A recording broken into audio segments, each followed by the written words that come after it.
பொள்ளாச்சியில ஒரு ஜமீன்தார் இருந்தார். ஆம்பளை பிள்ளை இல்ல, முருகனுக்கு வேண்டிக்கிட்டார்.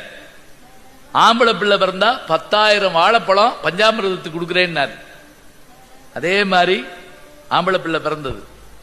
வண்டிக்காரனை கூப்பிட்டார், 10,000 வாழைப்பழத்தை ஏற்றி விட்டார். போய் பழனி பஞ்சாமிரதத்துக்கு கொடுத்துட்டு வா. அவன் போயிட்டே இருந்தான். நெய்க்காரப்பட்டின்னு ஒரு ஊர் இருக்கும் பழனிக்கு முன்னாடி. அந்த நெய்க்காரப்பட்டிக்கிட்ட போய் நின்று டீ குடிச்சிருக்கான். அப்போ ஒரு பெம்பளை வந்து கையில பிள்ளையோட, ஐயா பசிக்குது, காசு இருந்தா கொடுங்கன்னா. என்கிட்ட காசு இல்லம்மா, நான் வண்டிக்காரம்மா, இந்த இப்படி பழம் ஏற்றிட்டு போறீங்களே, ஒரு 3 பழம் கொடுக்கப்படாதா அப்படின்னு கேட்டா. சரி இந்தா உனக்கு 2, உன் பிள்ளைக்கு 1 பழத்தை பிச்சு கொடுத்தான்.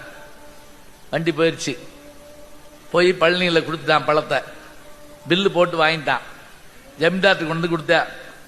அவர் அன்னைக்கு நிம்மதியை படுத்துவங்கனாருங்க. ராத்திரி 3 மணிக்கு ஒரு கணா, ட்ரீம் தமிழ்ல சொல்றதுன்னா அப்படிதான் சொல்ல வேண்டியிருக்கு. அந்த கனவுல முருகன் வந்து, எப்பா நீ கொடுத்து விட்ட 3 பழம் எனக்கு கிடைச்சது அப்படின்னாராம். படக்குன்னு எந்திரிச்சு உட்கார்ந்தாரா ஜமீன்தார். அட பாவி, 10,000 பழத்தை கொடுத்து விட அம்பட்டியை வித்து விட்டு வெறும் 3 பழத்தையா கொண்டு போய் கொடுத்துருக்கான். அவனை கூட்டுவாங்கடா. விடிய காலம் 4 மணிக்கு அவனை எழுப்பி புளிய மரத்தில் கட்டி வச்சு அடின்னு அடிக்கிறாங்க. அவன் கேட்டான், என்னை எதுக்கு அடிக்கிறீங்கன்னு சொல்லிட்டு அடிக்கடா அப்படின்னா. ஜமீன்தார் வந்தார். ஏண்டா 10,000 பழத்தை என்ன பண்ண? சாமி அங்க கொடுத்துட்டேன். உண்மையை சொல்லு, என்ன பண்ண? 10,000 பழத்தை கொடுத்துட்டேன். அதுக்கு என்ன ஆதாரம்? பில்லு கொண்டு கொடுத்தேன். இல்ல, நீ ஏமாத்திருக்க. 3 பழம் தான் முருகனுக்கு போயிருக்கு. இப்ப ஒரு 3 பழம் முழிச்சுக்கிட்டாங்க. சாமி அவுத்து விட்டு உண்மையை சொல்றேன் அப்படின்னா அவுத்து விட்டாங்க. இப்ப சொல்ற உண்மை என்னடா செஞ்ச?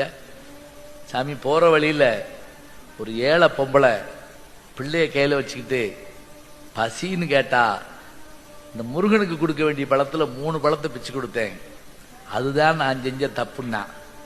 ஜமீன்தார் கையில இருக்க குச்சியை கீழே போட்டு அவனை தொட்டு கும்பிட்டாருங்க. டே, அந்த 3 பழம் தான்டா முருகனுக்கு போச்சு.